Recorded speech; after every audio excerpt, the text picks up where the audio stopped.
Hey guys, this is John here in Los Angeles with the Alpha Channel update for Wednesday, July 31st, 2024. And I think I finally got a format for these little videos down. We're going to look at some art, we're going to look at one comic book in detail and talk about how it's written, how it's presented, and how it fits into its own canon or chronology.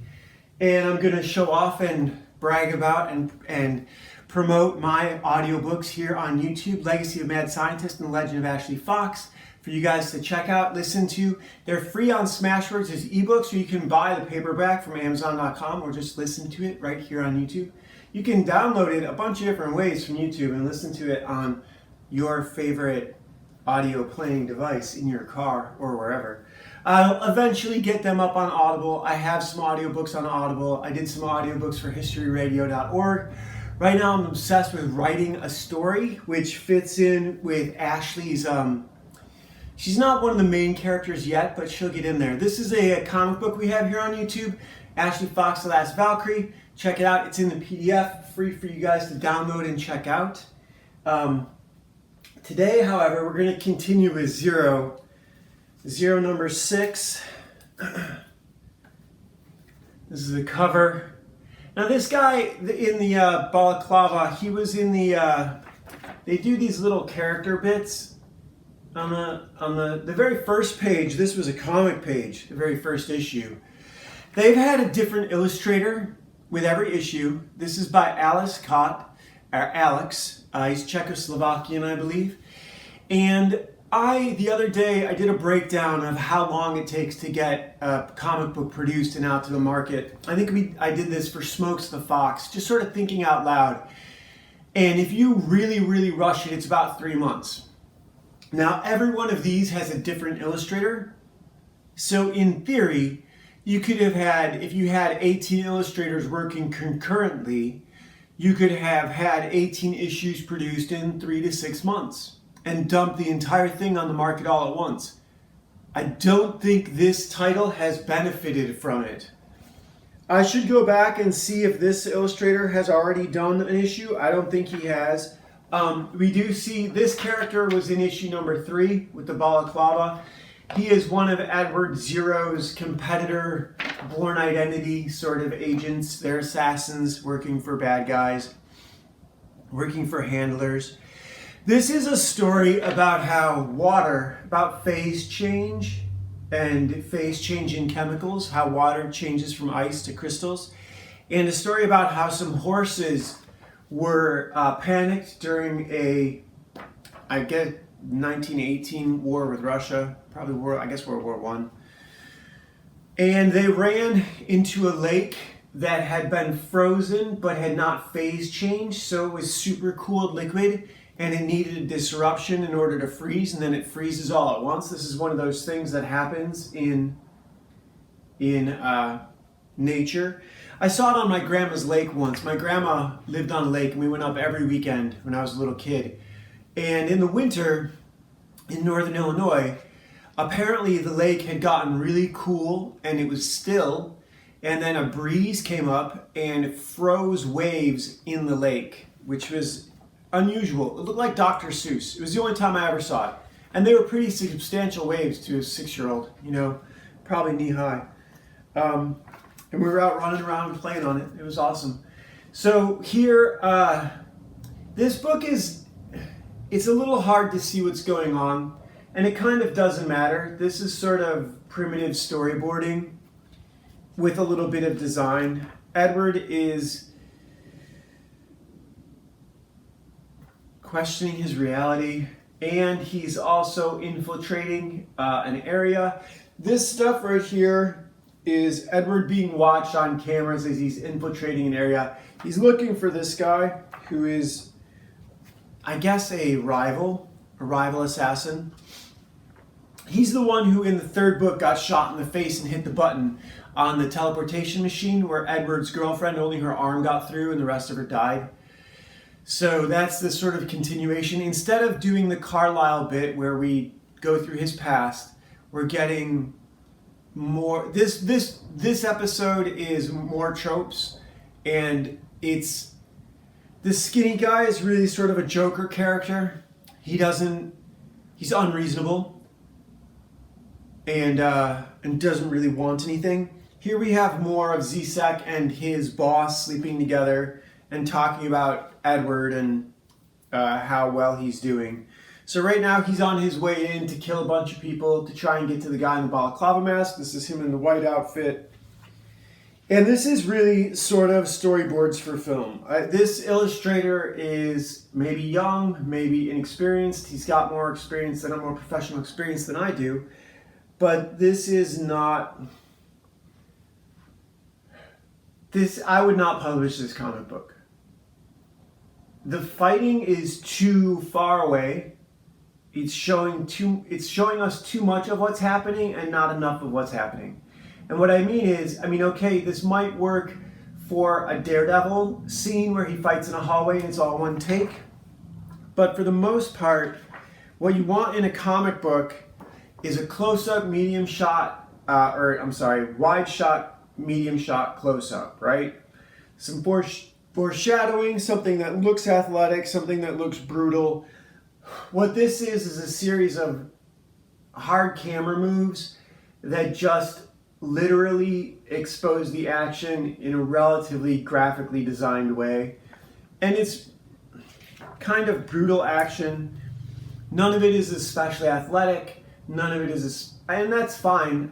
Brutal is brutal. But give us some close-ups, give us some foreshortening, give us some real terror in some of the victims' eyes. But this is all medium shots. In the last 3 pages, I think I've seen all medium shots. And this page, he wasn't even home that day. I guess he had to go out and do something that day, and we only got 2 panels for the entire page. That ain't right.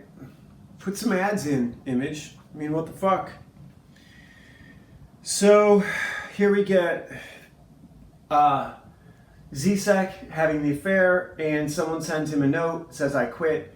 I'm pretty much guessing, since it's folded up in some gay sort of origami way, it's probably the guy in the balaclava on the cover. We're about to see him in the next couple pages. He takes his mask off. He looks like Tilda, like a male version of Tilda Swinton.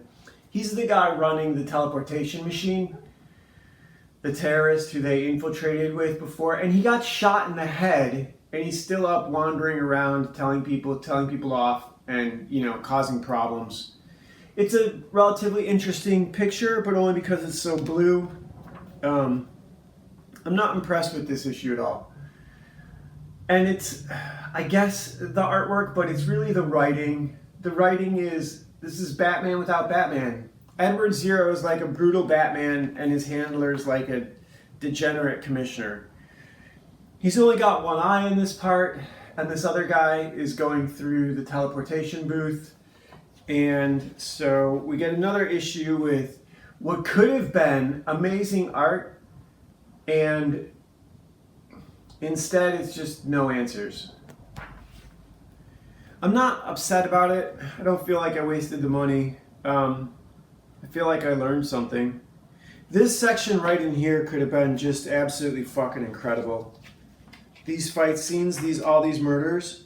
In Tenchu, I played all the Tenchu games. I bought an Xbox 360 just because you couldn't play Tenchu Z anywhere else. The Tenchu games were really kind of what the Batman Arkham games are based on, only he has more gadgets. But the stealth, it was just so good. It was so good. And this is a tragedy of what it could have been and isn't. Because he didn't... You can't... Look, when someone is the best at what they do, like a great artist like Greg Capullo or Todd McFarlane or Rob Liefeld, they're generally not doing it for the money. They are in the comic book industry because the money's so scarce. But you don't appeal to these people by offering them money. You appeal to them by offering them a great project. And that means you have to have the project in total before you approach them, which is a very hard thing to do and still give them room to be creative. If you have the whole project written and there's nothing even for the artist to make up, all he gets to do is decide what trash goes in which alleyway and where the windows are placed, artists will burn out on that pretty quick. And they're not going to want to do 18 issues of that. And even as an editor, I remember getting I was mostly doing clip shows.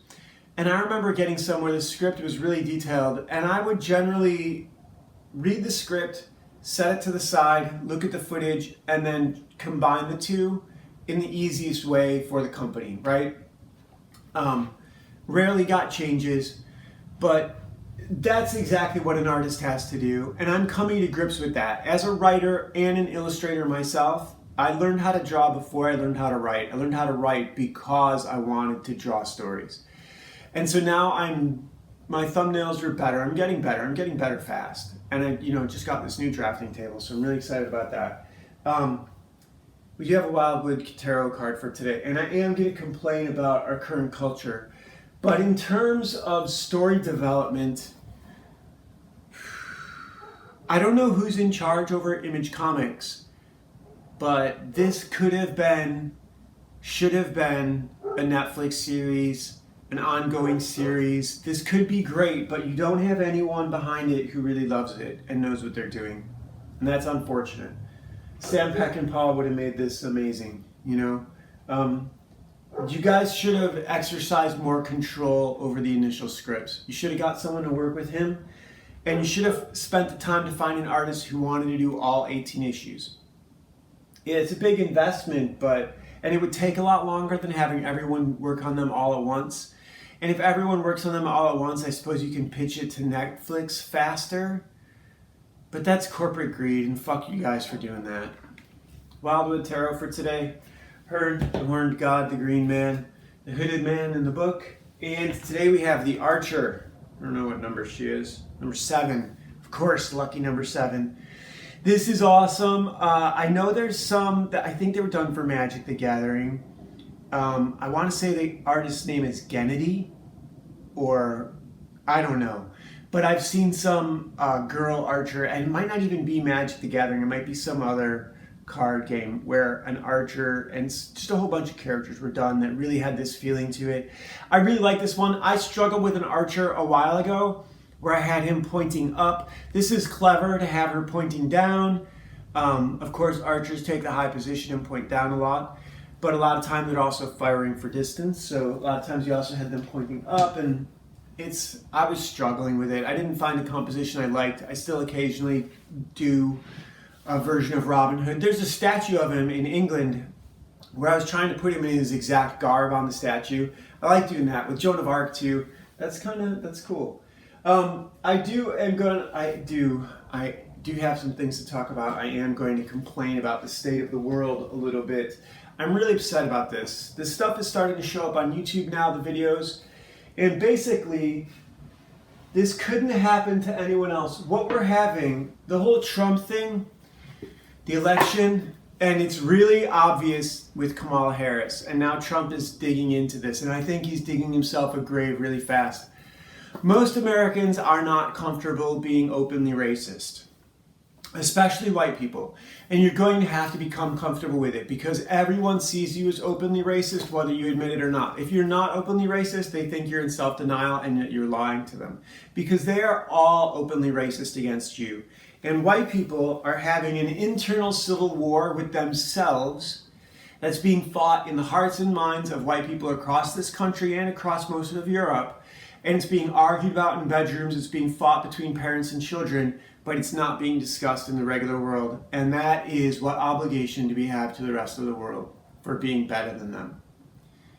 That's the only way to look at it. 65,000 years of evolution, and everyone wants to live next to us, but they hate us for that. Everyone except Asia. Everyone except China and Japan and Korea. Everyone else desperately wants to be in our back pocket. Why? Because we keep our streets clean, we educate our children to be polite and respectful, and they have never learned how to do that.